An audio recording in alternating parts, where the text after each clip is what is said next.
Vivian percebeu que o início de sua nova vida dela e de seu filho de 10 anos, Andrew, estava a apenas uma volta da chave de distância.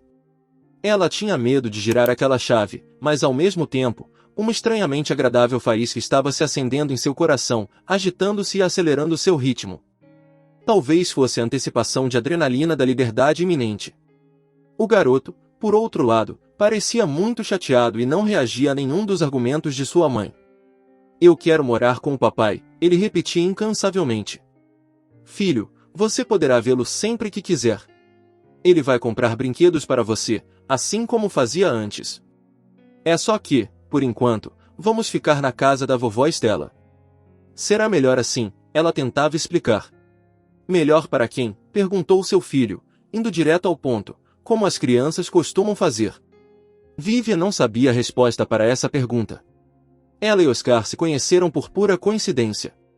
Quando sua amiga Alina a convidou para ir a uma festa de noivado de alguns parentes, a convite dizia que ela poderia levar uma amiga. Eles reservaram um grande restaurante e havia espaço de sobra para todos. No entanto, o clima estava terrível, vento e chuva, e até mesmo as redes móveis estavam instáveis. Nenhum serviço de táxi respondia. Eles precisavam atravessar a cidade enorme e estavam esperando por um táxi ou ônibus vazios em um ponto de ônibus vazio há mais de meia hora, encharcados até os ossos. "Ah, droga! Vivian, meu rímel está escorrendo. Você tem um lenço?" "Estou congelando, meus dedos estão dormentes. Talvez a gente devesse voltar para casa." Voltar depois de começar o trajeto é um mau presságio, mas chegar lá parecia impossível. Eles correram de volta para o corredor de Alina e, na entrada, esbarraram em um rapaz. "Nossa, vocês parecem duas sereias", ele riu, convidando-os para entrar no corredor iluminado e aquecido. "Vou dar uma volta de carro e talvez pegar alguns caronas pelo caminho, e acabamos de cancelar nossa viagem." "Que coincidência! Que tal serem minhas primeiras passageiras?", Alina perguntou, puxando Vivian para a escuridão que se aproximava. "Feito, então." "Claro", respondeu Vivian. O rapaz estava genuinamente feliz. Durante a viagem de carro, eles conversaram casualmente. O rapaz alugava um apartamento no segundo andar da casa da vovó Carolina. Seu nome era Oscar, e ele estudava em um instituto. Embora tivesse 26 anos, ele também trabalhava como taxista à noite. Ele não conseguia tirar os olhos de Vivian no espelho retrovisor, encantado pelo seu sorriso um tanto tímido. No final da viagem, ele conseguiu o número de telefone dela. No dia seguinte, ele a convidou para um encontro.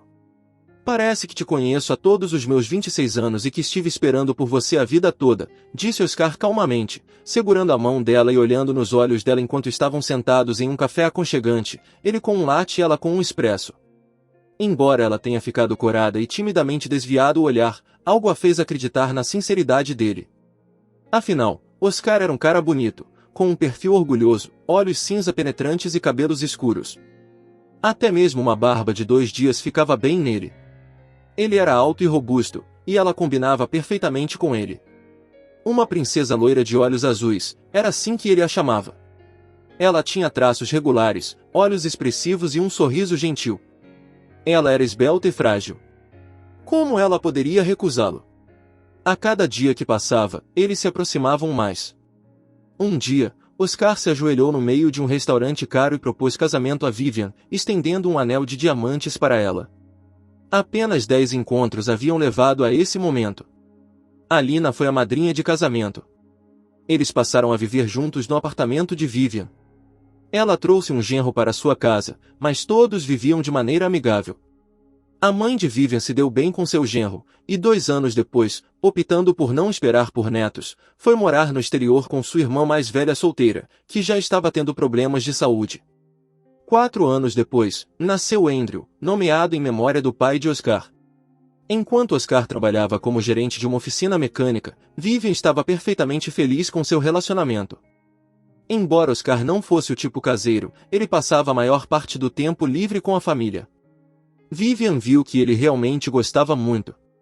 Do que Vivian mais gostava era da consideração e atenção dele para com eles e de sua vontade de construir um lar, algo no qual ele investia todo o seu tempo livre e todo o seu dinheiro. Vivian ficava hipnotizada pelo fogo nos olhos dele quando estavam juntos e sentia que pertenciam um ao outro. Bem, uma casa foi construída, árvores foram plantadas e um jovem filho estava crescendo. Então, Oscar começou a construir zelosamente um negócio próprio. Ele era inquieto e nunca ficaria satisfeito com apenas um emprego diurno, por mais bem remunerado que fosse. Além disso, ele era muito bom em organizar as férias deles, aquelas do tipo aventureiro. Vivian, mais caseira, sentia como se tivesse sido atingida por um furacão quando eles subitamente iam esquiar nas montanhas, fazer trilhas na floresta ou ir para o litoral sem sequer reservar um hotel, mas vivendo em uma barraca na praia. Em resumo, Vivian nunca teve a chance de dormir tanto quanto queria e passar um fim de semana deitada no sofá com seu livro favorito. Você pode levar o livro, qual é o problema? Oscar riu, carregando-a nos braços para fora da casa. Nós já vivemos na floresta, é realmente necessário ir a algum lugar, ela protestou rindo e tentando se libertar. Por que não poderíamos apenas ficar no apartamento da cidade? Conversei com seu chefe e consegui uma semana de folga para você. Helena vai cobrir seu lugar. Seu marido nunca deixou de surpreendê-la com sua energia incansável e decisão. Vivian e Helena trabalhavam em uma cafeteria em um grande shopping no centro da cidade. Quando André entrou na escola, no primeiro ano, Oscar e seu amigo da escola, Hunter, abriram uma loja de autopeças. Oscar passou cada vez menos tempo em casa. Quando aparecia, estava nervoso, agitado e, às vezes, simplesmente irritado. Sabendo quão emocional ele sempre era, Vivian, a princípio, tentava não fazer perguntas. Mas mesmo assim, ela dizia, Oscar, estou tão preocupada. Você mudou tanto. Você nunca me conta nada. Cristo, qual é a utilidade de te contar as coisas? Esses são meus problemas para resolver, e eu vou resolvê-los. Precisamos de dinheiro para comprar autopeças, precisamos de dinheiro para pagar o aluguel e precisamos de dinheiro para pagar impostos. E eu preciso fazer os pagamentos mensais do empréstimo que peguei para construir esta casa. Droga, vou ter que trabalhar como um escravo pelo resto da minha maldita vida para pagar tudo isso, de um jeito ou de outro. Tudo se trata de dinheiro, e de preferência muito dinheiro. Quando Vivian ouviu essas palavras, elas a alarmaram inicialmente e depois a assustaram. Ela sentiu que, para Oscar, o dinheiro não era mais o meio, era o objetivo em si. O dinheiro agora era seu fetiche, que estava prestes a consumir sua personalidade e destruir sua família. Sim, Vivian também gostava de conforto, assim como qualquer outra pessoa, mas o dinheiro não era a coisa mais importante em sua vida.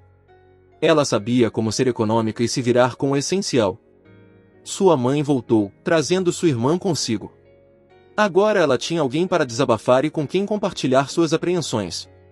Mamãe sempre fazia o melhor para consolar sua filhinha. André estava terminando o segundo ano, mas a felicidade já não existia nessa família. Oscar já tinha cabelos grisalhos e parecia mais velho do que sua idade. Vivian já não trabalhava, não havia necessidade para isso. Ela se dedicava inteiramente a criar seu filho e cuidar da casa. Ela e Oscar já não conversavam por horas como costumavam e também não passavam muito tempo juntos. Sua vida familiar se transformou em rotina, se não em uma imitação. E então ela descobriu sobre Angelique. Essa garota trabalhava como gerente em um dos cafés que operavam nas 3 lojas de autopeças de Oscar para carros japoneses. À medida que suas contas bancárias cresciam, a felicidade de suas famílias diminuía. Vivian já estava suspeitando que seu marido estava provavelmente atraindo e que ele estava voltando para casa todas as noites por puro hábito. Então, sua amiga que sabia tudo, Alina, ainda sem filhos e solteira, abriu seus olhos para o que estava acontecendo. Essa Angelique era uma dançarina em um navio de cruzeiro cipriota. Ela era realmente uma espécie de faz-tudo, para dizer o mínimo. Por violar o código que proibia relações íntimas entre membros da tripulação, ela teve 2/3 de seus ganhos confiscados e foi jogada em terra. Então, ela viu o anúncio que Andrea e Hunter colocaram, dizendo que estavam procurando um gerente para os novos cafés que abririam em suas estações de serviço. Ela imediatamente começou a mexer com a cabeça de Oscar, e foi bastante surpreendente que ele tenha caído na dela. Todos a conheciam como a mulher de fácil virtude que ela era. Essa notícia de Helena, em quem Vivian confiava completamente, a deixou simplesmente atônita. Ela perdeu não apenas o apetite, mas qualquer interesse na vida em geral. A única coisa que a manteve em pé foi seu filho, que cresceu como um menino muito inteligente e talentoso. Só com ele que ela sabia que os 37 anos de sua vida não foram em vão. Bem, meu querido marido, vamos ver por quem você me trocou. Vivian viu sua rival passar pelo café de seu marido em uma das noites que se seguiram. Sim, Angelique tinha um rosto bonito e um belo corpo. Não havia como negar. Além disso, ela parecia extravagante e cheia de vida. Enquanto Vivian a observava disfarçadamente, seu coração e mente estavam tumultuados. O que ela tem que eu não tenho? E no que ele está contando que eu vou ceder sem lutar e simplesmente entregar meu marido, que um dia amei, e o pai do meu filho para ela? Um dia, quando Oscar não estava em casa, ela estava olhando seus papéis em busca dos certificados da casa. Ela queria verificar se ela estava mencionada como coproprietária. Sua atenção foi atraída por um documento que estava separado dos outros, debaixo da pasta grossa. Entre as linhas, acima e abaixo, havia uma série de números idênticos. Vivian os copiou em um pedaço de papel naquele momento. Ela tinha uma ideia bastante vaga de como poderia usá-los, mas algo lhe dizia que isso precisava ser feito. O significado desses números misteriosos foi logo desvendado por seu amigo e ex-colega de classe, Léo, que era engenheiro de software ou, digamos, um hacker. Provavelmente, isso é um código para entrar em um sistema bancário offshore. Posso rodá-lo para você se você quiser saber os detalhes. Sim, Léo, por favor, descubra isso para mim. Isso é muito importante. Uma semana depois, Vivian já tinha acesso à conta secreta de Oscar em um banco cipriota. O saldo era impressionante, quase $500 mil, e ele sempre reclamava de estar afundado em dívidas. Ele precisava pagar o empréstimo hipotecário e outro empréstimo para o novo bar. Aguarde, querido marido, veremos quem ri por último. Você vai se arrepender de me trocar por outra mulher e por nosso filho. Ficaram para trás 1 ano e meio de escândalos relacionados à divisão dos bens. O advogado que Oscar contratou fez um ótimo trabalho. Vivian e seu filho estavam ganhando quase nada. A casa e os 2 carros foram para o marido traidor. Oscar só deixou $5 mil em uma conta bancária como juros para seu filho, e mesmo esse dinheiro só seria recebido por Oscar quando ele atingisse a maioridade. Além disso, Vivian, como sua mãe, só receberia a pensão alimentícia que tinha direito legalmente. Sabendo das sutilezas do caráter de seu marido, Vivian decidiu se vingar dolorosamente dele.